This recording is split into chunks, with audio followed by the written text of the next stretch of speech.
लड़की की शादी वाले दिन उसे पता चला कि उसके पति के परिवार के लोग बहुत अजीब हैं। न सिर्फ हर किसी के चेहरे पर एक डरावनी मुस्कान थी, बल्कि नौकर भी काले रंग के कपड़े पहने हुए थे। इससे भी ज्यादा भयानक ये था कि कोने में एक बुआ बैठी थी जिसका मेकअप और बाल किसी चुड़ैल जैसे लग रहे थे। लेकिन खुशी और उत्साह में डूबी हुई ग्रेस ने ये बिल्कुल नहीं सोचा था कि ये शादी उसके दुस्वप्न की शुरुआत होगी। कमरे में लौटने के बाद दोनों एक दूसरे को जानने के लिए बेताब थे, लेकिन इससे पहले कि वे मुख्य बात पर आते, उसी मनहूस बुआ ने उन्हें चौंका दिया। दरअसल वो बुआ ग्रेस को नीचे बुलाना चाहती थी ताकि वो परिवार की पारंपरिक रस्म को पूरा कर सके। ये सुनकर ग्रेस हैरान रह गई। उसने सोचा कि अमीरों की दुनिया सच में अनोखी होती है। बुआ के जाने के बाद पति मार्क ने गंभीर होकर ग्रेस को बताया कि परिवार का सही सदस्य बनने के लिए शादी के दिन आधी रात को परिवार के सभी सदस्यों के साथ एक खेल खेलना जरूरी है। ये उनकी पारिवारिक परंपरा है। उनके लिए ये खेल शादी से भी ज्यादा महत्वपूर्ण था। पति के चेहरे पर तनाव देखकर ग्रेस को कुछ अजीब सा महसूस हुआ, लेकिन मार्क ने ज्यादा कुछ नहीं बताया और भूली ग्रेस को लगा कि ये कोई कार्ड निकालने वाला साधारण सा खेल होगा। पर उसने कभी नहीं सोचा था कि उसका इंतजार एक बेहद खौफनाक शिकार का खेल कर रहा है। जल्द ही ग्रेस हॉल में पहुंची। मार्क के पिता ने खेल के इतिहास के बारे में बताया कि उनके पूर्वज ताश के पत्तों के जरिए अमीर बने थे। उनके परदादा कभी एक नाविक हुआ करते थे और एक दिन उन्हें समुद्र में बेल नाम का एक बहुत बड़ा बेनिफैक्टर मिला। बेल ने परदादा को एक जादुई बक्सा दिया और बाद में उन्होंने परदादा को ढेर सारा सोना भी दिया। इस वजह से परिवार का कारोबार लगातार बढ़ता गया। लेकिन बेल की एक शर्त थी, जब भी परिवार में कोई नया सदस्य जुड़ेगा उन्हें ताश का एक पत्ता निकालना होगा और चाहे जो भी पत्ता आए उन्हें वो खेल खेलना ही होगा और वे मना नहीं कर सकते। अब खेल औपचारिक रूप से शुरू हुआ। आत्मविश्वास से भरी ग्रेस ने लुका छिपी का कार्ड निकाला। ये देखकर हॉल में बैठे सभी लोगों के चेहरे तनाव से सख्त हो गए, क्योंकि ये वो पत्ता था जिसे कोई भी देखना नहीं चाहता था। मासूम ग्रेस को नहीं पता था कि इस कार्ड का क्या मतलब है। उसने सोचा कि ये वही लुका छिपी है जो वो समझती है, लेकिन उसने अपने बगल में खड़े पति की घबराहट पर ध्यान नहीं दिया। जल्द ही पति ने धीरे से ग्रेस को बताया कि वो जाकर कमरे में उसका इंतजार करे, पर ग्रेस ने उसकी बात पर ज्यादा ध्यान नहीं दिया। ग्रेस के छिपने के बाद मार्क के पिता ने परिवार के सदस्यों में हथियार बांटे। कुल्हाड़ी, शिकार वाली बंदूक, धनुष बाण, हर हथियार जानलेवा था। ये साफ था कि ये कोई साधारण लुका छिपी नहीं, बल्कि एक तरफा नरसंहार का अभियान था। थोड़ी देर बाद लिफ्ट में छिपी ग्रेस को कुछ अजीब लगा, इसलिए वो चुपचाप कमरे में लौट आई जहाँ उसका पति पहले से ही उसका इंतजार कर रहा था। लेकिन इससे पहले कि वो कुछ समझा पाता, उन्हें बाहर किसी के आने की आहट सुनाई दी और उसने जल्दी से पत्नी को पलंग के नीचे छिपा दिया। तभी उन्हें गोली चलने की आवाज सुनाई दी। सामने जो हुआ उसे देखकर ग्रेस ने जोर से अपना मुंह दबा लिया और सांस लेने की भी हिम्मत नहीं की। दरअसल बुआ ने गलती से एक नौकरानी को ग्रेस समझकर गोली मार दी। तभी कोने में छिपी ग्रेस को एहसास हुआ कि वे सब सच में खेल रहे थे। लाश को छिपाने के लिए वे चुपचाप उसे बाहर ले गए। जब सब कमरे से चले गए तो मार्क तुरंत ग्रेस को बाहर ले गया और भागने के दौरान उससे जूते बदलने को कहा। फिर उसने ग्रेस को सच्चाई बताई। उसके परिवार वाले एक पागलपन भरा खेल खेल रहे थे। उन्हें सुबह होने से पहले दुल्हन को मारना था, वरना उन्हें और उनके परिवार को शैतान सजा देगा। उसकी बुआ और चचेरे भाई बहनों ने इस खेल को खेलने से इनकार कर दिया था और वे अगले ही दिन रहस्यमय तरीके से मर गए थे। वो अपने परिवार के खिलाफ नहीं जा सकता था, इसलिए अब वो केवल ग्रेस को भागने में मदद कर सकता था। मार्क की बात सुनकर ग्रेस पूरी तरह टूट गई। भले ही शादी को प्यार की कब्र कहा जाता है, लेकिन उसने कभी नहीं सोचा था कि दिन में खुशी की शादी रात में मातम बन जाएगी। जल्द ही पति ने उससे सुरंग से भागने और नौकरों के रसोई घर में छिपने को कहा। वो इस दौरान कंट्रोल रूम में जाकर लॉक खोलने की कोशिश करेगा। जीवित रहने के लिए ग्रेस के पास कोई विकल्प नहीं था। वो केवल अपने पति की बात मान सकती थी। लेकिन जब वो सुरंग के अंत तक पहुंची तो उसकी मुलाकात लाश को ठिकाने लगा रहे कुछ लोगों से हुई। इस बार ग्रेस का हिम्मत का सहारा टूट गया। इससे पहले कि वो कोई प्रतिक्रिया देती जिसकी निशानेबाजी बेहद खराब थी, बुआ ने हवा में कई गोलियां चला दी, जिससे परिवार वाले बाल बाल बचे। ग्रेस ने मौके का फायदा उठाया और दौड़कर स्टडी रूम में भाग गई, पर उसने हर तरफ देखा, भागने का कोई रास्ता नहीं था। सभी खिड़कियां बंद थी। कोई रास्ता न देखकर उसने कुर्सी उठाकर खिड़की तोड़ने का फैसला किया, लेकिन शुरू करने से पहले ही उसे किसी के आने की आहट सुनाई दी। इस बार ये मार्क का भाई था। जब उसने देखा कि वो चिल्ला नहीं रही है तो ग्रेस ने तुरंत उसे छोड़ देने की भीख मांगी। आखिरकार भाई में थोड़ी सी इंसानियत बाकी थी। उसने ग्रेस को 10 सेकंड का भागने का समय दिया। उधर कंट्रोल रूम में मार्क को भी परिवार वालों ने पकड़ लिया, लेकिन ग्रेस को और ज्यादा समय देने के लिए उसने कंट्रोल रूम का मॉनिटर तोड़ दिया, जिससे उसके पिता गुस्से में आ गए। अंत में पिता ने उसे पीटकर बेहोश कर दिया और बांध दिया। जल्द ही ग्रेस नीचे भागी, लेकिन रास्ते में उसे बहन का बच्चा मिला। उसे लगा कि आखिरकार उसे कोई सामान्य व्यक्ति मिला है, लेकिन उसे क्या पता था कि उस शैतान बच्चे ने आते ही उसे गोली मार दी। शुक्र है कि गोली ज्यादा गंभीर जगह पर नहीं लगी। तभी ग्रेस को एहसास हुआ कि इस परिवार में कोई भी अच्छा इंसान नहीं है, इसलिए उसने गुस्से में पलटवार किया और सीधे उस शैतान बच्चे को बेहोश कर दिया। लेकिन उसने ध्यान नहीं दिया कि उसके पीछे एक बड़ा गड्ढा है और इस वजह से वो गलती से बेसमेंट में गिर गई और वहाँ जो चीजें थी वे और भी भयानक थी। पूरे बेसमेंट में कटे हुए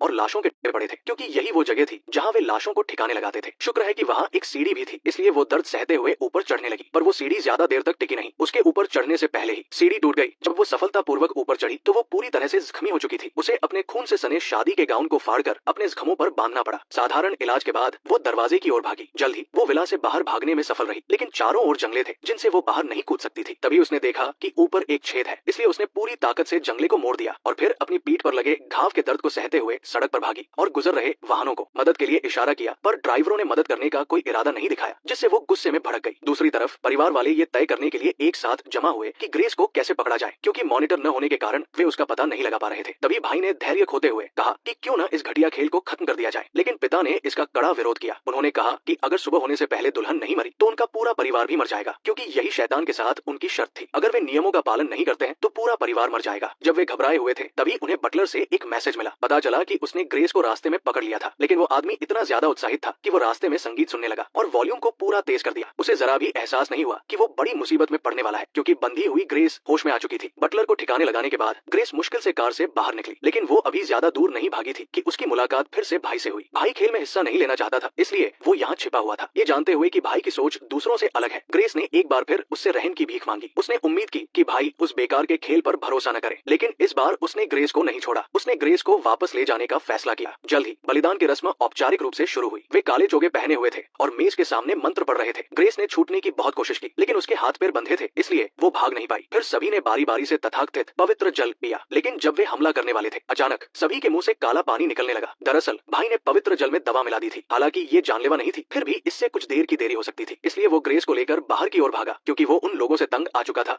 और उस घटिया खेल से भी नफरत करता था। अब वो खुद इस परंपरा को खत्म करना चाहता था, इसलिए उसने ग्रेस को आजाद करने का फैसला किया। लेकिन उसे उम्मीद नहीं थी कि उसकी पागल हो चुकी पत्नी ने उसी पर बंदूक तान दी। इस परिवार में हर कोई फायदे को सबसे ऊपर रखता है। खुद को बचाने के लिए वे रिश्तों को पूरी तरह से नजरअंदाज कर सकते हैं। नतीजतन भाई को मुख्य धमनी में गोली लगी। ग्रेस ने एकमात्र अच्छे इंसान को गिरते हुए देखा और खुद को रोक नहीं पाई। घर के अंदर बंधा हुआ मार्क आखिरकार हथकड़ियों से आजाद होकर भाग निकला। जब उसने गोली की आवाज सुनी तो उसे लगा कि ग्रेस को उन लोगों ने ढूंढ लिया होगा, लेकिन उसे उम्मीद नहीं थी कि उसी का प्यारा भाई मारा गया था। अपने सबसे प्यारे भाई को मरते हुए देखकर मार्क ये स्वीकार नहीं कर पाया और दूसरी तरफ ग्रेस ने जैसे ताकत पाली हो, उसने परिवार के मुखिया को जमकर पीटा। मार्क की माँ भी उसका मुकाबला नहीं कर पाई। अब उसके पास पीछे हटने का कोई रास्ता नहीं था, लेकिन उसने अपनी माँ का दृश्य मार्क ने देख लिया, जो अभी अभी दौड़ कर आया था। ये जानते हुए कि ग्रेस ने पलटवार करने का पक्का फैसला कर लिया है और अब अगर वो जीत भी जाती है तो भी वे दोनों साथ नहीं रह सकते। इसलिए इस पल मार्क ने हार मान ली और उसने आखिरकार अपने असली रूप को अपना लिया। उसने ग्रेस को पकड़ लिया और खुद ही उसे शैतान को बलि देने की तैयारी करने लगा। जल्द ही सुबह होने वाली थी। मार्क ने चाकू कसकर पकड़ लिया। नाजुक घड़ी में ग्रेस ने पूरी ताकत से खुद को छुड़ाया। चाकू उसके कंधे को चीरता हुआ गया और इस तरह उसकी जान बच गई। उसने तुरंत हथियार छीन लिया और उनसे लड़ने के लिए तैयार हो गई और तभी सूरज निकल आया। बुआ ने बेल साहब की कुर्सी के सामने पागलों की तरह माफी मांगी, डर के मारे कि उन्हें सजा मिलेगी। लेकिन थोड़ी देर बाद कुछ नहीं हुआ और सबने राहत की सांस ली। हालांकि